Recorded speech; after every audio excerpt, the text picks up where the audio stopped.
অগণন গুণমুগ্ধৰ উপস্থিতিত আমবাৰী হাইস্কুলৰ প্ৰতিষ্ঠাপক প্ৰধান শিক্ষক আব্দুল হক মজাৰ ভূঞাৰ স্মৃতিচাৰণ সভা সম্পন্ন। CPIMৰ পাৰ্টি আৰু আমবাৰী উচ্চ মাধ্যমিক বিদ্যালয়ৰ উদ্যোগত অনুষ্ঠিত হয় এই সভা।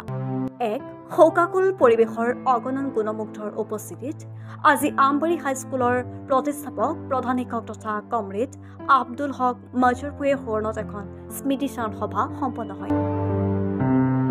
CPIMৰ পাৰ্টি আৰু আমবাৰী উচ্চ মাধ্যমিক বিদ্যালয়ৰ যৌথ উদ্যোগত তথা স্থানীয় ৰাজ্যৰ সহযোগত অনুষ্ঠিত হয় এই স্মৃতিচাৰণ সভা। উক্ত স্মৃতিচাৰণ সভাত উপস্থিত থাকে অসম জাতীয় পৰিষদ দলৰ প্ৰচাৰ সম্পাদক জিয়াউৰ ৰহমান, নীলবাগান মডেল উচ্চতৰ মাধ্যমিক বিদ্যালয়ৰ অধ্যক্ষ ফৈজ মহম্মদ বৰভূঞা আদিকে ধৰি বহু ৰাজনৈতিক নেতাৰ লগতে বহু বিশিষ্ট ব্যক্তি।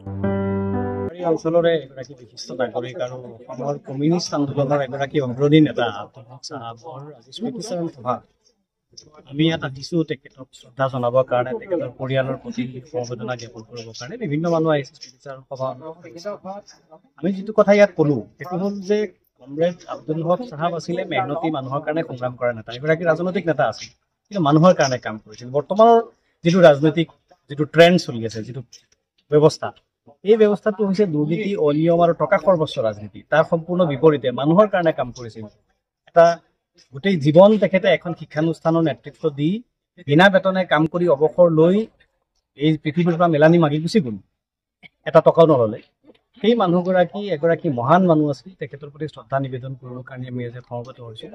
আৰু তেখেতৰ যিটো আদৰ্শ যে মানুহৰ কাৰণে কাম কৰা, নিস্বাৰ্থভাৱে কাম কৰা, ৰাজনীতিক সেৱা হিচাপে আমি যিটো কথা সদায় কৈ থাকোঁ যে ৰাজনীতিক সেৱা, ৰাজনীতিক ব্যৱসায় নহয়, সেই কথাটো কিন্তু আব্দুল হক চাহাবে দেখুৱাই থৈ গৈছে। আৰু সেইকাৰণে আমি তেখেতক আজি শ্ৰদ্ধা নিবেদন উপস্থিত হৈছোঁ। তেখেতৰ আদৰ্শ, তেখেতৰ কাম কাজ অমৰ হৈ থাকক, তেখেতৰ আদৰ্শ গ্ৰহণ কৰা আৰু মানুহ ইয়াত ওলাই আহক, সেইটো আমি কামনা কৰিছোঁ।